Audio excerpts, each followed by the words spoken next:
Há 200 anos, quando o Brasil ainda era colônia de Portugal, homens determinados enfrentaram a coroa portuguesa e assumiram o poder em Pernambuco. Era 6 de março, início do movimento que passou a ser conhecido como Revolução Republicana de 1817. Por 74 dias, Pernambuco foi a primeira sede da República no Brasil e na América do Sul. Mas antes de avançarmos, é importante explicar o que estava acontecendo no resto do mundo. Em 1808, Dom João VI, rei de Portugal, chegou ao Brasil fugindo das tropas de Napoleão Bonaparte e trazendo uma corte de quase 15 mil pessoas. Manter os luxos de toda essa gente no Rio de Janeiro tinha um alto custo. Um dos primeiros decretos de João VI criava mais impostos sobre a produção e estabelecia que só os portugueses poderiam distribuir mercadorias para os comerciantes. Logo em seguida, Dom João VI resolveu iluminar todas as ruas do Rio de Janeiro. Projeto caríssimo, pago por todos os brasileiros com a cobrança de mais impostos. 2 anos antes, uma grande seca atingiu o Nordeste, ocasionando uma drástica queda na produção de açúcar e de algodão. Esses produtos eram a base da economia pernambucana. Ao mesmo tempo, surgiram concorrentes: os Estados Unidos, fornecendo algodão, e a Jamaica, produzindo açúcar. Resultado: o preço despencou e gerou uma grande recessão na colônia. Crescia a insatisfação com a corte, insatisfação dos comerciantes, que só podiam comprar dos fornecedores e caixeiros portugueses, que cobravam preços acima do mercado, dos senhores de engenho, que viram o lucro despencar por conta da crise do açúcar e do algodão, dos militares, que jamais conseguiriam chegar ao posto de capitão ou a patentes mais altas, cargos que passaram a ser destinados apenas aos portugueses, e insatisfação da população, que sofria com a crise econômica e a inflação crescente. A revolta ganhava força. As lojas maçônicas tiveram uma grande influência na eclosão da Revolução de 1817. Não se podia falar de política abertamente nas ruas. Mesmo as sociedades secretas, como a maçonaria, apenas se reuniam nas casas dos seus integrantes. Com as ideias do iluminismo avançando na Europa, estimuladas pela Revolução Francesa e pela maçonaria no Brasil, novos valores humanistas não tardaram a chegar a Pernambuco. A cada dia, crescia o número de simpatizantes dos conceitos de igualdade, liberdade e fraternidade. No seminário de Olinda, os padres estudavam e pregavam as novas ideias do iluminismo, transformando-se em importante apoio ao futuro movimento revolucionário. 6 de março de 1817. Precipitadamente, no final da manhã deste dia, começou a Revolução, cuja eclosão estava inicialmente prevista para a Semana Santa. A ideia era mobilizar também outras colônias como Rio de Janeiro, Bahia, Rio Grande do Norte e Ceará. Mas o governador de Pernambuco, o português Caetano Pinto, recebeu denúncias de que estavam tramando contra a coroa e mandou prender os suspeitos.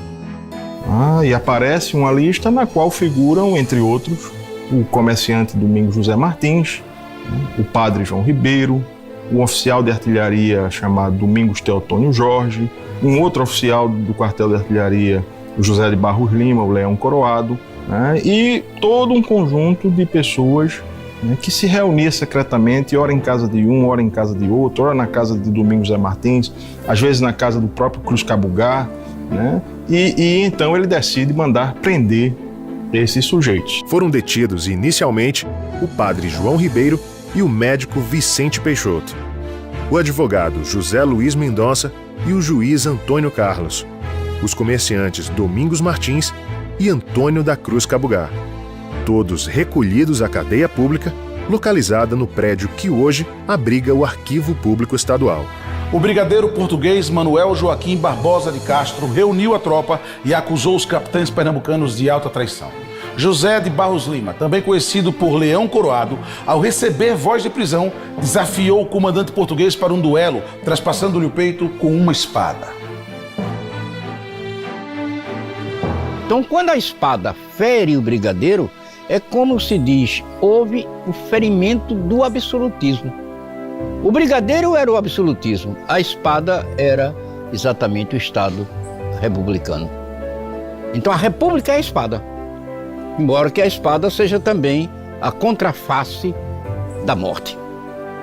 Mas ali ela está representando a interface da vitória. Antes que os portugueses conseguissem tomar qualquer providência, os militares pernambucanos declararam o início da Revolução. Seguiram rapidamente rumo ao Palácio do Governo para prender o governador Caetano Pinto. Juntaram as armas disponíveis, inclusive um canhão de pequeno porte, e seguiram. Caetano Pinto já havia escapado de barco pelo rio Capibaribe. Não houve combate naquele momento. O próximo passo seria libertar os civis presos logo cedo. Os revolucionários tomaram então o rumo da cadeia pública. Aconteceu um grande confronto e todos os que haviam sido presos mais cedo foram libertados. Enquanto o embate na cadeia acontecia, os portugueses se organizaram para explodir a única ponte que ligava o que é hoje o bairro do Recife Antigo, onde viviam, e o bairro de Santo Antônio, onde moravam os brasileiros. As tropas tomaram posição. De um lado, centenas de portugueses fortemente armados e guarnecidos com um grande canhão. Do outro, dezenas de pernambucanos com um pequeno canhão. Mas o capitão Leão Coroado era um competente artilheiro e, com o pequeno canhão, acertou a base inimiga, abrindo caminho para o ataque dos revolucionários.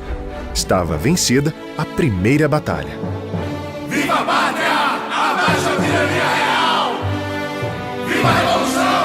Viva Pernambuco! Viva o Brasil! Em apenas um dia, o movimento tomou o controle dos bairros do Recife, Santo Antônio e Boa Vista, com a perda de apenas 50 homens. O Forte do Brum, o maior e mais equipado da colônia, ainda não havia caído nas mãos dos revolucionários. E foi lá que se refugiou o governador deposto.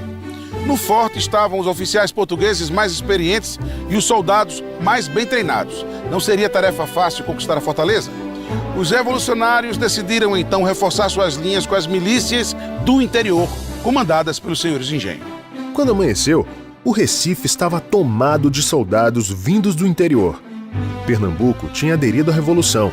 Foi a primeira vez que uma tropa totalmente nacional marchou sob sua própria bandeira, comandada por um brasileiro, o capitão Domingos Teotônio.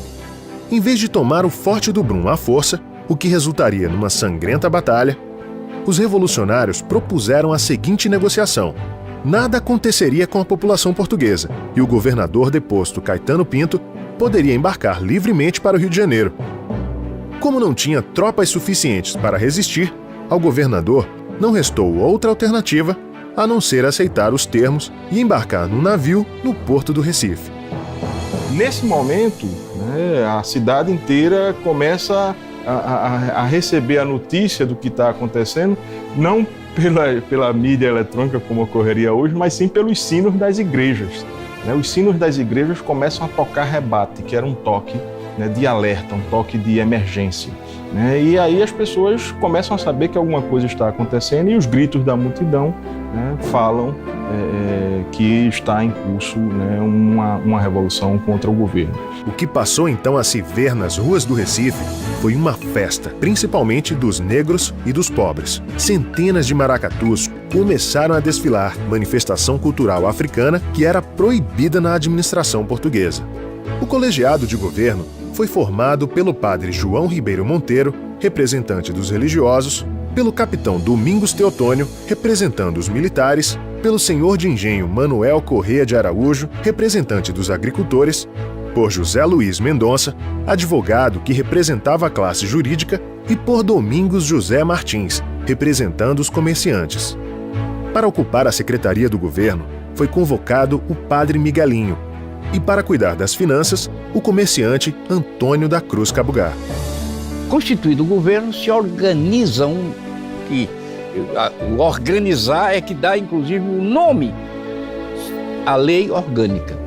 Não havia como ter Constituição, nem se falar de Constituição naquela altura, mas a lei orgânica é estabelecida e é uma das melhores organizações de Estado que eu tive a oportunidade de ler.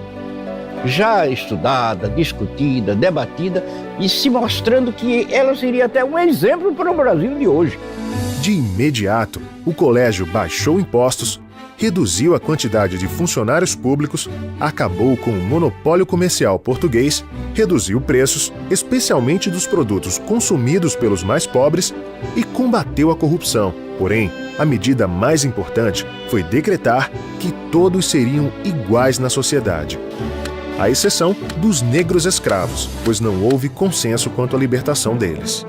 Foi cogitada a abolição da escravatura, mas acabar com a escravidão naquele momento significaria perder o apoio dos produtores rurais, que também faziam parte do governo provisório. A decisão foi transferida para depois.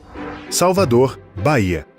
O governador Marcos Noronha, o Conde dos Arcos, que já tinha sido vice-rei do Brasil e perdera prestígio com a chegada da corte ao Rio de Janeiro, foi informado da Revolução em Pernambuco.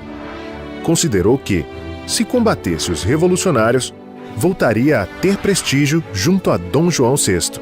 Imediatamente, ordenou que fossem organizadas as tropas e equipados os navios para o ataque.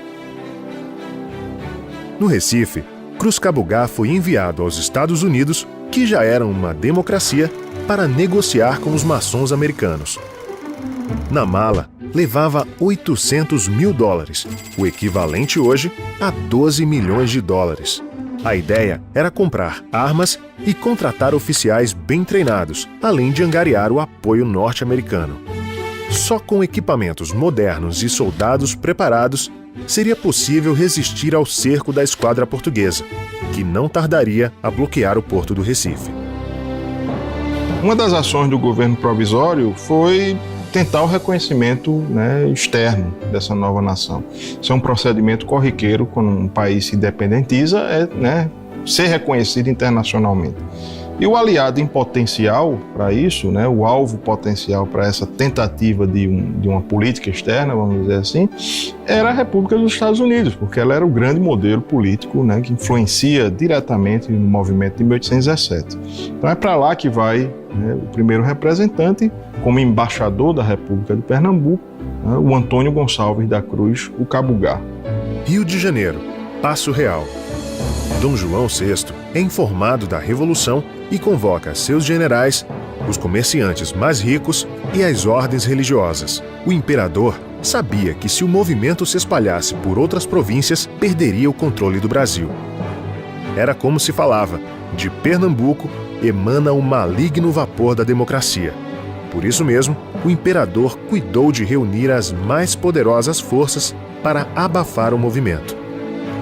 No Recife, os rebeldes tentam convocar mais revolucionários para combater as tropas portuguesas e animar a população. No Largo do Erário, onde hoje fica a Praça da República, é apresentada a bandeira revolucionária, que em 1917 passou a ser a bandeira de Pernambuco. Na praça lotada, todos se ajoelharam e juraram lealdade à nova bandeira, que tinha 3 estrelas. Uma representava Pernambuco, outra a Paraíba e a outra o Rio Grande do Norte, as 3 províncias que aderiram imediatamente à Revolução. No entanto, antes do que se esperava, começou o bloqueio naval do Porto do Recife. Eram os navios enviados da Bahia pelo Conde dos Arcos. Os revolucionários tinham adquirido naus comerciais equipadas com canhões, mas não havia quem as comandasse. O bloqueio do porto tornou-se um enorme desafio, pois Pernambuco mal produzia alimentos. Sua economia era quase que inteiramente voltada para o algodão e a cana-de-açúcar. Só restava buscar mercadorias na Paraíba e no Rio Grande do Norte, que haviam aderido à Revolução. A contrapropaganda do Império alegava que Pernambuco queria se separar do Brasil, mas, na verdade, os pernambucanos queriam unir o país para se libertar de Portugal. Ou seja, a Revolução jamais foi separatista. Pelo contrário, a ideia era de união contra a tirania da colonização da coroa. Ao mesmo tempo, os senhores de engenho de Alagoas iniciaram um movimento contra-revolucionário. O coronel José Martiniano foi enviado para abafá-lo, mas sofreu uma imensa derrota em Porto de Pedras e retornou ao Recife quase sem tropas. Este baque em um grande confronto mostrou uma triste realidade. Os soldados revolucionários não tinham treinamento adequado e eram insuficientes. Com o bloqueio naval, começou a faltar comida nos mercados do Recife. O desabastecimento era geral. Nem os pescadores escapavam. Bastavam ir para a água e as naus baianas disparavam os canhões e afundavam as jangadas. Os senhores de engenho começaram a mudar de lado.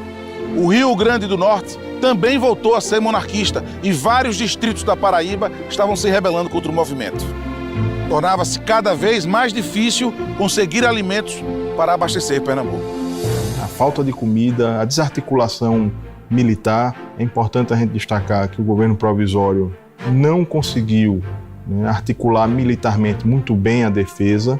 Né? Alguns historiadores acreditam que havia um temor do governo provisório de que os militares acabassem tomando o poder, né, totalmente, e por isso eles, né, mantiveram esse setor com um controle tão estrito que acabou inviabilizando a ação deles. Né? Tudo isso faz com que a repressão, né, o movimento reacionário, avance também, né, muito fortemente, cercando o Recife. Porto de Galinhas, Pernambuco. Para agravar a situação, o líder revolucionário Domingos José Martins foi emboscado e preso enquanto avaliava com o padre Antônio como avançar as tropas revolucionárias rumo ao sul da província.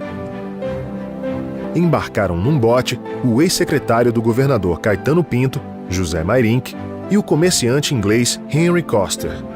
Foram apresentar a proposta de paz.